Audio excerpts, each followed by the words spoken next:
Hello friends, स्वागत है आपका मेरे चैनल लाइब्रेरी गर्ल इंडियन में।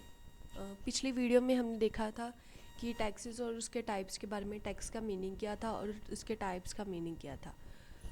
इस सीरीज़ में मेरी ये दूसरी वीडियो है। आज हम इसमें करेंगे, आज का हमारा जो टॉपिक है वो है meaning of direct tax and meaning of indirect tax. तो let's start with the topic. पहले हम करेंगे meaning of direct tax. Meaning of direct tax: when the incidence, first burden of tax and impact, final burden of tax is on the same person, when the taxpayer and taxpayer is the same person, is called direct tax. इसका क्या मतलब? Incidence हमने पिछले video में भी देखा था। Incidence का मतलब है कि first burden of tax and impact, मतलब उसका असर किसके ऊपर हो रहा है, उसका इफ़ेक्ट किसको हो रहा है, वो है फाइनल बर्डन ऑफ टैक्स। ठीक है, जब इंसिडेंस ऑफ टैक्स और फाइनल बर्डन ऑफ टैक्स दोनों एक ही पर्सन पे होंगे तब उसे क्या कहेंगे? Direct tax. इसका जो गुड एग्जांपल है वो है income tax. Income tax is levied and paid by same person. एक ही पर्सन पे इनकम टैक्स लगता है और एक ही वही पर्सन उसको पे भी करता है, तो वो क्या हो गया? Direct tax, income tax. And next जो है हमारा indirect tax. Indirect tax: when the incidence, first burden of tax and impact, final burden of tax is on different persons, when the taxpayer is one person and the tax bearer is another person, is called indirect tax. कहते हैं कि जब incidence, मतलब जो first burden है वो first burden of tax किसी और पर्सन पे होता है, ठीक है, और जो इम्पैक्ट, जो फाइनल बर्डन है, मतलब जिस जो उस टैक्स से इफेक्ट होता है वो कोई और पर्सन होता है। दो डिफरेंट पर्सनस की बात की गई है यहाँ पे, ठीक है।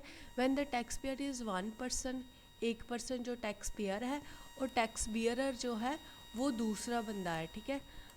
तो फिर क्या होगा? इनडायरेक्ट टैक्स, मतलब जो दूसरा बंदा है वो टैक्स का जो फाइनल इम्पैक्ट है वो तो उसी पर पड़ रहा है, लेकिन वो इनडायरेक्टली किसी और बंदे के थ्रू वो टैक्स को पे कर रहा है, ठीक है।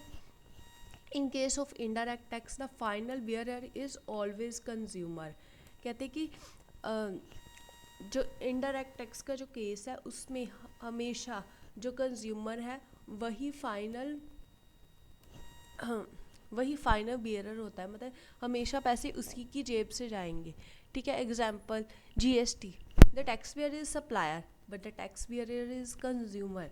supplier mere collect tax from customer and deposit it to government।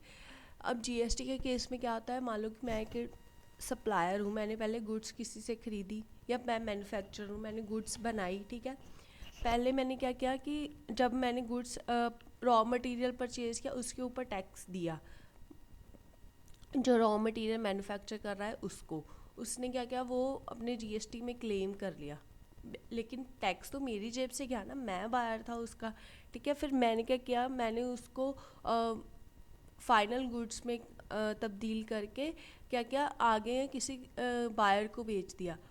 फिर क्या हुआ? टैक्स तो मैंने डिपॉजिट करवाया, लेकिन जो टैक्स था वो मेरे बायर की जेब से गया। अगर वो बायर रिटेलर है और उसने कंज्यूमर से लिया होगा टैक्स, ठीक है, उसने अपना प्रॉफिट मार्जिन रख के वही जो चीज़ है वो आगे कस्टमर को बेच दी, ठीक है।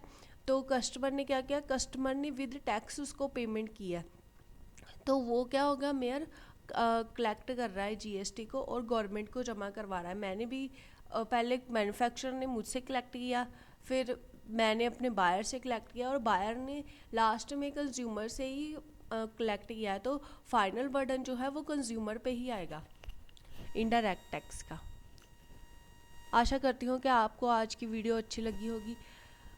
अगर आपको मेरी वीडियो अच्छी लगी होगी तो सब्सक्राइब और लाइक करना मत भूलिएगा। ओके, टाटा, bye bye and take care.